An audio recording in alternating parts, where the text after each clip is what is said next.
Show the 10-foot mark. Up. 10 foot right there. Oh, look at it pointing out.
Okay, so this is the end of the destruction part of this. Let me tell you, when I first ran over it, this kind of split.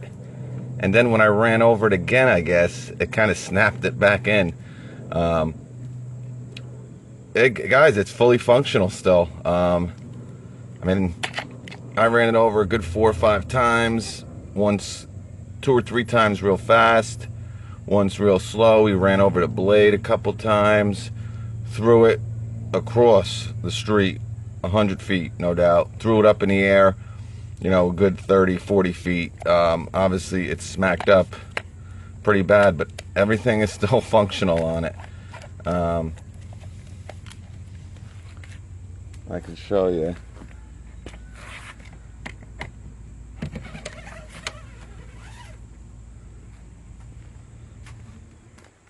Fully functional. Still rolls up. I mean, Is it going to work like a brand new one? Probably not, but I'm pretty impressed. It took a heck of a beating. And so, like I said, fully functional. You still got that long standout, which is very important. Right now we're at 8 feet, and it's still working. It's curved at the end a little bit. That must have been when I ran over from the top, but it's still a fully functional tape measure. The lock still works. Actually, as you see, the finger stop still works. I love that. It's the best feature about this, to be honest with you. And of course the standout, but if I was to lock it, the lock still works.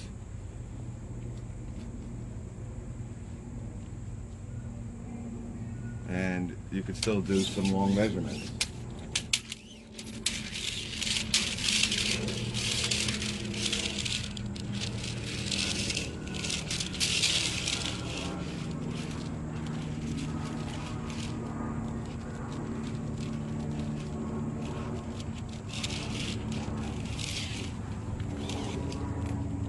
As you see the cat, right now we're 13 feet right here.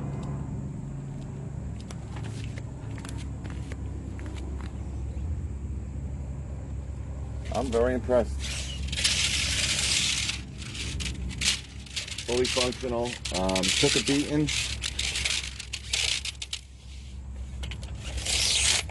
But it still works. Like I said, we had a big crack in here. I thought it was done after I ran it over the first time. But like I said, when I ran it over again, it snapped back into place.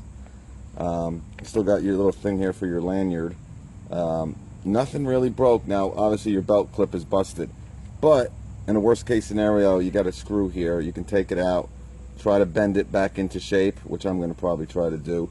Just take the screw out, try to bend it. If not, you know, you don't really need the belt clip, or you can, you know, maybe Milwaukee will send you another one. Say your stud, your belt clip got destroyed. But guys, you know, we were using this on hard surfaces, concrete, asphalt. You know, if you drop this from 80 feet onto the grass or into soil or dirt, this can definitely probably do 70, 80 feet like they say. You know, on concrete, I threw it up 40 feet. It bounced around, got nicked up. But, you know, the odds of you dropping a tape measure onto concrete or asphalt, you know, pretty slim. You know, if you're a framer, you might have some concrete if it falls in, you know, a certain area, but you know, most of the time it's going to be on dirt, grass, or you know, a softer surface. We seen it handle the soft surface, the hard surface. We ran it over, we got it wet, we sprayed the heck out of it. You know, the blade is really awesome. Again, you got that nylon coating on it in case it does get wet. It kind of just repels off.